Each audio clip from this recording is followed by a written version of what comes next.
Hi అండి. అందరికీ welcome to మన ఛానల్ దేవిక ఇన్స్టిట్యూట్.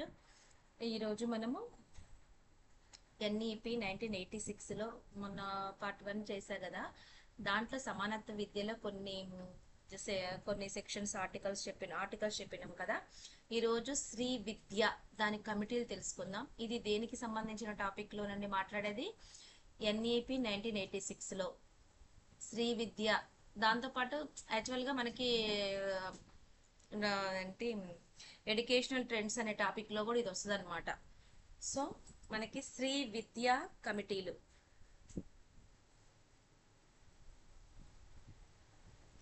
ఎన్ఈపిలో 1986లో భాగంగా మనం మాట్లాడుతున్నాం. సమానత్వం అనే టాపిక్ లో నుంచి దాంట్లో శ్రీ విద్య అనే ఉంది కదా.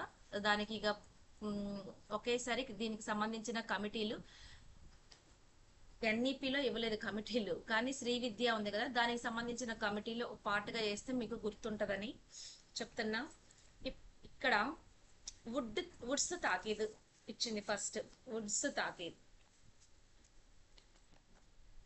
ఏం చెప్పిందంటే, శ్రీ విద్య కోసం ప్రభుత్వమే ప్రత్యేకంగా ప్రోత్సహించాలని సూచించింది.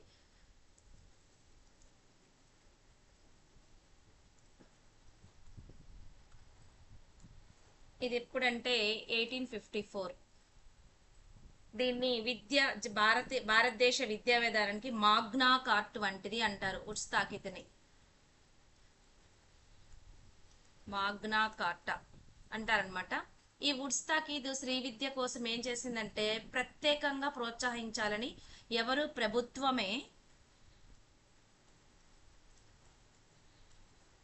ప్రభుత్వమే ప్రత్యేకంగా ప్రోత్సహించాలని సూచించింది వుడ్స్ తాకీదు శ్రీ విద్య కోసం. తర్వాత హంటర్ కమిషన్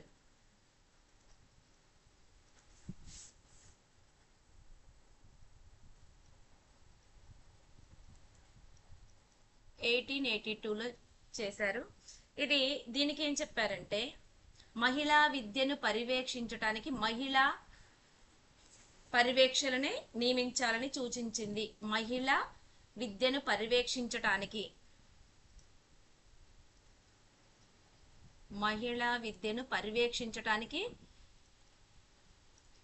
మహిళా పర్యవేక్షకులను నియమించాలి. మరి హంటర్ కమిషన్ మన దేనికి సంబంధించిందంటే, ప్రాథమిక విద్యల మార్పులు తేవటం దీని యొక్క ముఖ్య ఉద్దేశం.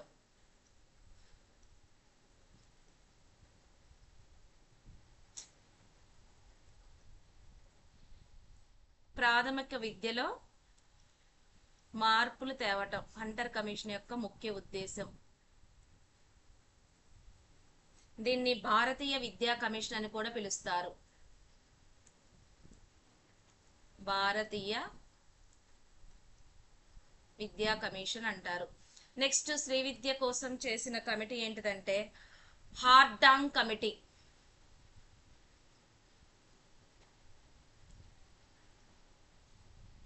హార్టాంగ్ కమిటీ ఇది 1929లో ఏర్పాటు చేశారు. వీళ్ళు బాలికల్లో విద్యాపరంగా అపవ్యయాన్ని స్తబ్దతను తొలగించాలి.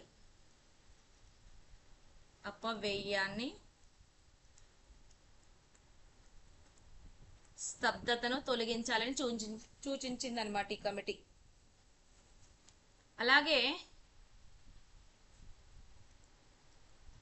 1848లో నిమ్న జాతి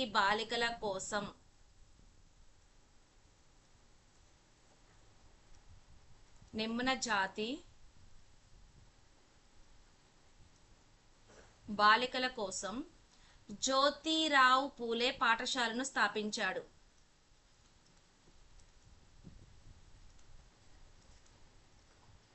1855 నుంచి 58 మధ్యలో ఈశ్వరి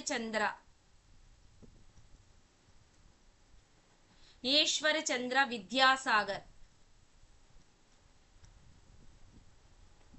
ఏనేం చేశారంటే, బాలికల విద్య కోసం పాఠశాలలు స్థాపించారు. పాఠశాలలు ఎవరి కోసం? బాలికల కోసం.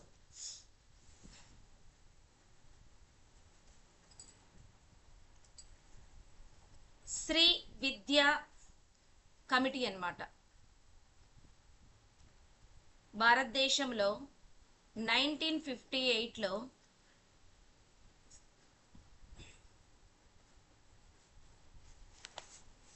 దుర్గాబాయి దేశ్ముఖ్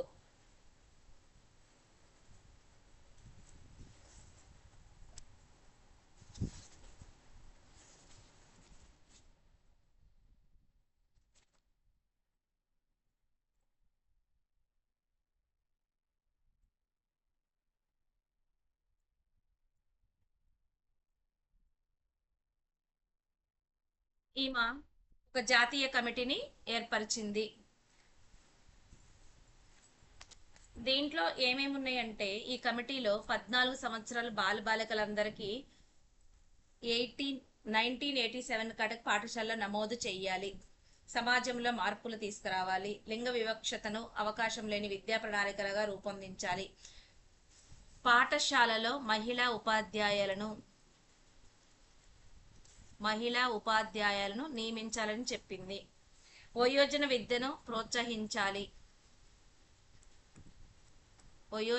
విద్యను ప్రోత్సహించాలి.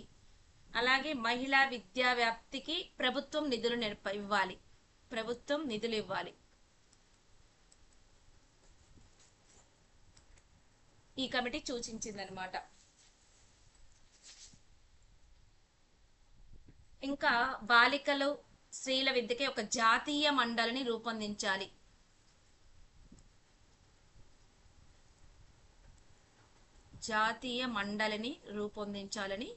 ఈ కమిటీ సూచించిందనమాట.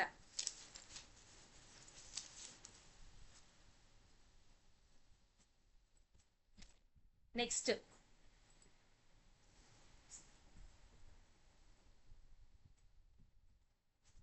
ఇంకో కమిటీ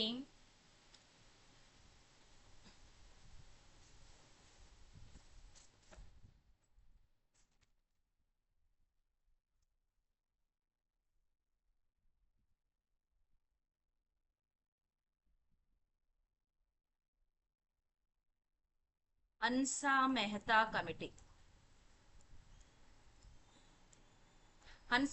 కమిటీ ఎప్పుడు అంటే 1962లో ఇది 1962లో ఈ కమిటీ కొన్ని సూచనలు ఇచ్చింది. ఏంటి అంటే ప్రాథమిక స్థాయిలో ఒకే రకమైన విద్యా ప్రణాళికను అంటే ప్రాథమిక స్థాయిలో బాలికలు అంటే ఎలాంటి వివక్షత లేకుండా బాలికలకు ఒకటి బాలలకు ఒకటి లేకుండా బాలికలకు ఒకే విద్యా ప్రణాళిక సూచించింది. అలాగే కంపల్సరిగా సంగీతం, నృత్యం, అల్లికలు, వంటలు ఈ విద్యా ప్రణాళికలో కల్పించాలని చెప్పింది. ఇవి కూడా నేర్పించాలి. ఎక్కడ? ప్రాథమిక స్థాయిలోనే. మరి మాధ్యమిక స్థాయిలో ఏం చేయాలని చెప్పిందంటే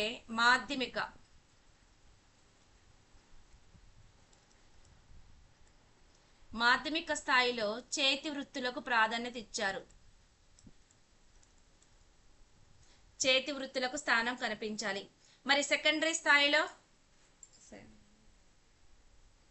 మాధ్యమిక స్థాయి తర్వాత ప్రత్యేక వృత్తి విద్యా కోర్సులను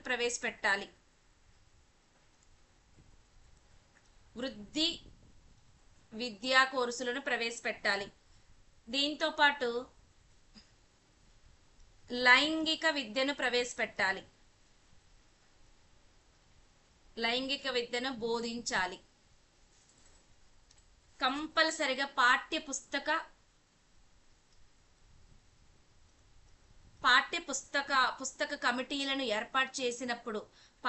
పుస్తక కమిటీలను ఏర్పాటు చేసినప్పుడు ఎవరుండాలంట? మహిళలు కూడా ఉండాలి. ఆ కమిటీలో భాగస్వామ్యం కల్పించాలి. ఇంకోటి ఏం చెప్పారంటే లింగ వివక్షకు అవకాశం లేని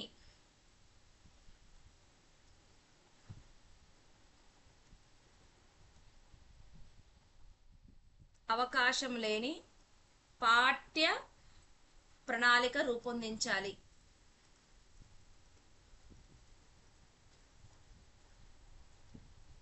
రూపొందించాలి. ఇది ఎవరిదండి? హన్సా మెహతా కమిటీ. హన్సా మెహతా కమిటీ గారు, హన్స్ మెహతా కమిటీ 1960లో శ్రీ విద్యకై ఈ కమిటీ సూచించింది ఏంటిదంటే కంపల్సరీగా ప్రాథమిక స్థాయిలోనే బాలబాలికలకు ఒకే విద్యా ప్రణాళిక ప్రవేశపెట్టాలి, కామన్ కరికులం ప్రవేశపెట్టాలి. అలాగే విద్యా ప్రణాళిక నందు కంపల్సరీగా ఏం చేయాలంటే సంగీతం, నృత్యము, అల్లికలకు చోటు కల్పించాలి. మాధ్యమిక స్థాయి నుండి చేతి వృత్తులకు ప్రాధాన్యత ఇవ్వాలి. అలాగే వృద్ధి విద్య, లైంగిక విద్యను బోధించాలి. లింగ వివక్షత లేని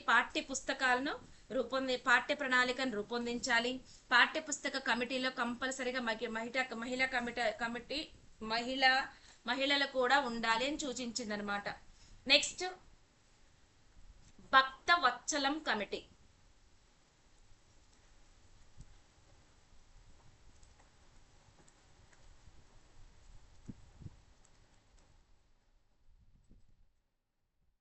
భక్తవత్సలం కమిటీ. ఈ కమిటీ ఏం చెప్పిందంటే జాతీయ మహిళా విద్యా మండలి, దీన్ని ఏమంటారంటే జాతీయ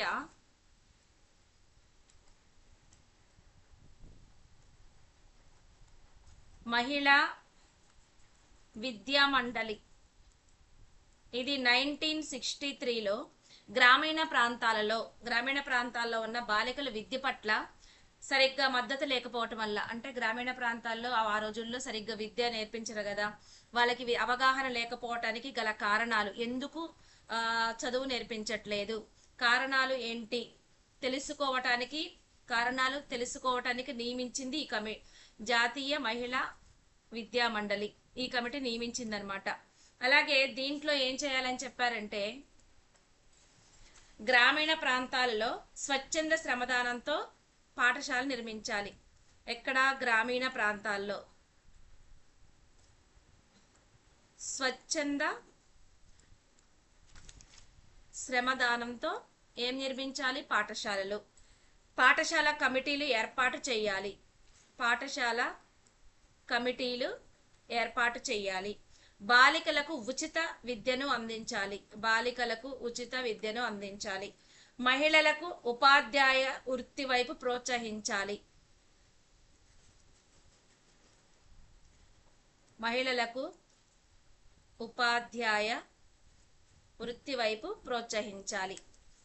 ఇవి శ్రీ విద్యకు ఏర్పాటు చేసినవి కమిటీలు.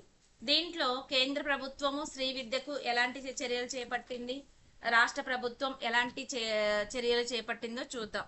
సెంట్రల్ గవర్నమెంట్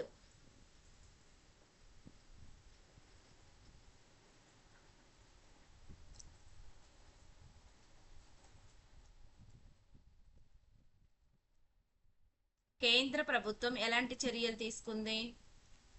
బాలికల కోసం బాలవాడి, అంగన్వాడి ప్రారంభించి పూర్వ ప్రాథమిక విద్యను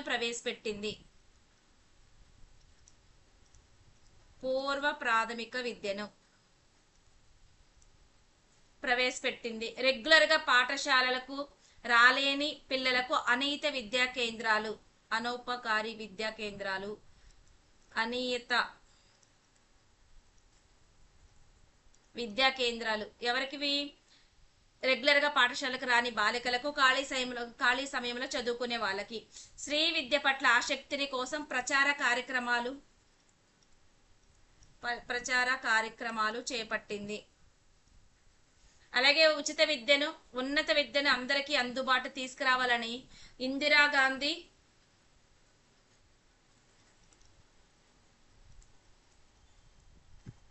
1985లో ఇందిరాగాంధీ నేషనల్ ఓపెన్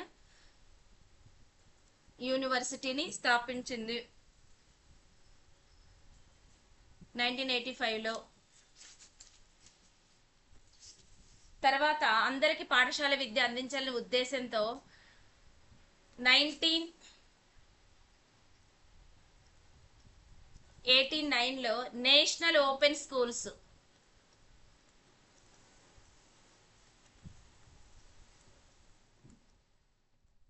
స్కూల్స్. జాతీయ సార్వత్రిక పాఠశాల. జాతీయ సార్వత్రిక పాఠశాలను స్థాపించటం జరిగింది. గ్రామీణ పేద విద్యార్థులకు ప్రాథమిక సౌకర్యాలు కల్పిస్తూ మహిళా ఉపాధ్యాయులను కూడా నియమించింది. అలాగే బడి మానేసిన వారికి వృత్తి విద్య కోర్సులను ప్రవేశపెట్టింది. విద్యా కోర్సులను సెంట్రల్ గవర్నమెంట్ ప్రవేశపెట్టింది. ఆవాస ప్రాంత పరిధిలోని పాఠశాల నిర్మించి అందరికి అందుబాటులో ఉండే విధంగా పాఠశాల నిర్మించింది. 1 కిలోమీటర్ 2 కిలోమీటర్ల అట్లా చేసుకొచ్చింది. ఆ టాపిక్ వచ్చినప్పుడు చెప్తాను. అది రాష్ట్ర ప్రభుత్వం.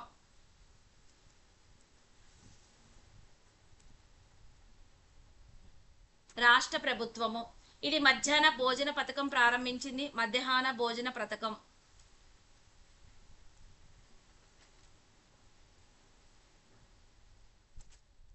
భోజన పథకం.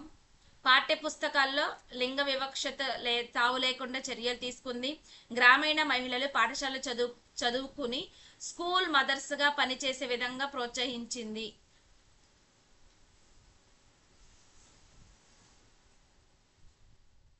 స్కూల్ మదర్స్ గా పనిచేసే విధంగా ప్రోత్సహిస్తుంది. ఎక్కడ? గ్రామీణ మహిళలు పాఠశాలలో చదువుకొని. తర్వాత ఆడపిల్లలకు ప్రత్యేక గురుకులాలు పాఠశాల స్థాపించింది. గురుకులాలు.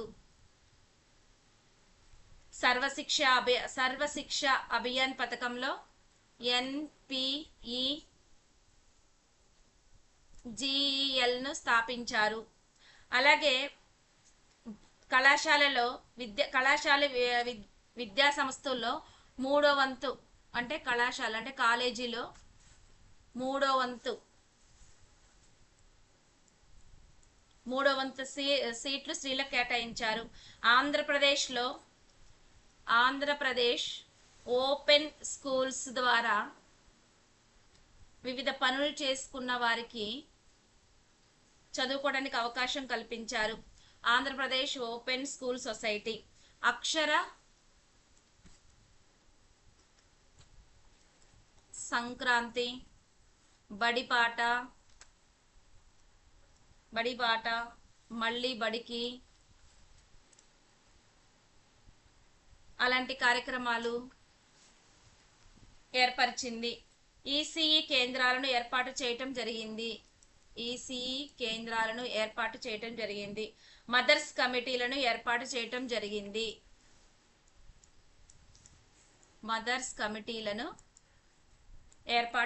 జరిగింది.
ఇంకా 1986లోనే నవోదయ పాఠశాలలు ప్రారంభించారు కదా. దీంట్లో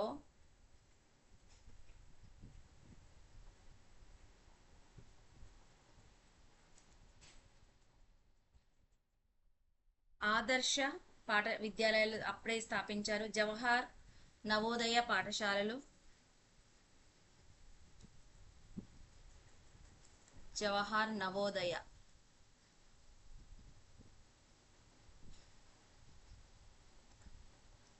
ఇది కూడా 1986లోనే, ఇది ఎన్ఈపి భాగంలోనే ఇది ఇక్కడ అప్పుడు ప్రారంభించారు ఈ పథకం. ఇది అప్పుడు 7వ ప్రణాళిక కాలంలో జరిగింది. 7వ ప్రణాళిక కాలంలో జరిగింది. అప్పట్లోనే 400కి పైగా గ్రామీణ ప్రాంతాల్లో ఈ పాఠశాలను ఏర్పాటు చేశారు. ఇప్పుడు ప్రజెంట్ మన దేశంలో 2026లో 661 నవోదయ పాఠశాలలు ఉన్నాయి. అందులో ఆంధ్రప్రదేశ్లో, ఏపీలో 15 ఉన్నాయి. ఇది ఎవరి ఆధ్వర్యంలో ఉంటుందంటే ఢిల్లీలో సిబిఎస్ఈ గుర్తింపులో పనిచేస్తాయి. ఇక్కడ ఎంట్రన్స్ ఎగ్జామ్ 6వ తరగతిలో ఉంటుంది. గ్రామీణ ప్రాంతాల్లో ఉన్న బాలబాలికలకు 75% సీట్లు ఇవ్వాలి. మిగిలిన వారికి 25% సీట్లు కేటాయించాలి.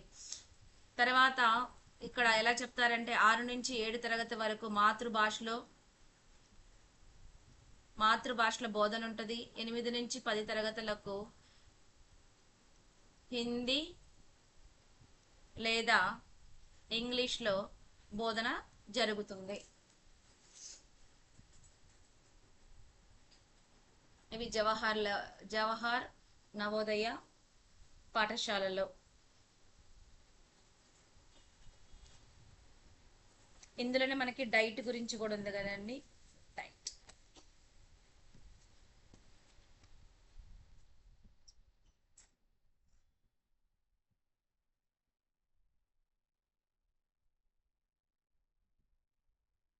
Diet district institute of education and training, ఇది కూడా ఎన్ఈపి ఏర్పాటు చేసిందనమాట 1986లో. దీని ముఖ్య ఉద్దేశం ఏంటంటే ఎన్సిఆర్టి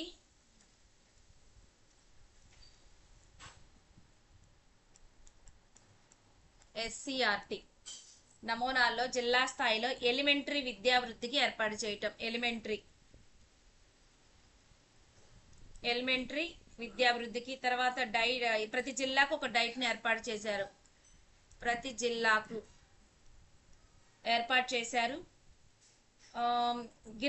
గిరిజనుల కోసం విశాఖ జిల్లాలో అరకులో డైట్ను ప్రారంభించారు. గిరిజనుల కోసం అరకులో ఒకటి ప్రారంభించారు. దీనికి ఏంటంటే ప్రాథమిక స్థాయిలో ఉపాధ్యాయులకు వృత్తిపూర్వ చిన్నపిల్లలకి ప్రాథమిక స్థాయిలో ఉపాధ్యాయులకు వృత్తిపూర్వ శిక్షణ అందించటం. ప్రాథమిక స్థాయిలో పనిచేసే ఉపాధ్యాయులకు వృత్యంతర శిక్షణ. ఇది ప్రాథమిక స్థాయిలో ఉపాధ్యాయులకేమో వృత్తిపూర్వ శిక్షణ ఇస్తుంది. ప్రాథమిక స్థాయిలో పనిచేసే ఉపాధ్యాయులకు వృత్యంతర శిక్షణ ఇస్తుంది. దీని పని అన్నమాట అది.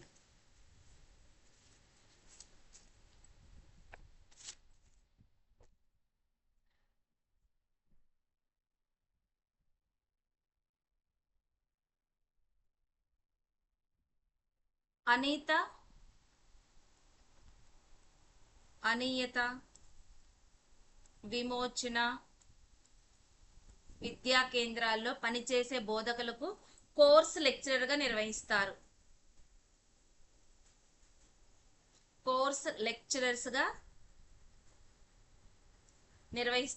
జిల్లా విద్యా బోర్డుకు విద్యా విషయంలో సలహాలు ఇస్తారు. జిల్లా విద్యా బోర్డుకు విద్యా విషయంలో సలహాలు ఇవ్వటం. డైట్స్ లో పనిచేయు అధ్యాపులకు పోస్ట్ గ్రాడ్యుయేట్ అయ్యి ఉంటారు.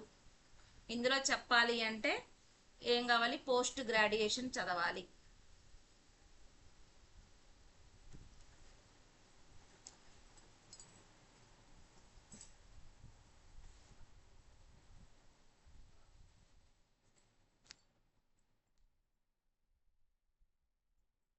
ఓకేనండి, ఈ చిన్నగా కొంచెం కొంచెం పాటుగా చెప్తే అర్థమవుతుందని చెప్పాను. కంపల్సరిగా శ్రీ విద్య ఇవన్నీ దేనిలో భాగం అంటే జాతీయ విద్యా విధానం 1986 దానికి సంబంధించినలోనే సమానత్వంలో శ్రీ విద్య ఉంటే దానికి సంబంధించిన కమిటీలు, అలాగే నవోదయ, డైట్, ఇంకొన్ని, ఇంకా ఇది టాపిక్ కాలేదండి, కొంచెం ఉన్నాయి. దాని గురించి నెక్స్ట్ క్లాస్లో చెప్తాను. ప్లీజ్ లైక్ చేయండి, ప్లీజ్ లైక్ చేయండి అండి, లైక్ చేయండి, షేర్ చేయండి, సబ్స్క్రైబ్ చేసుకోండి.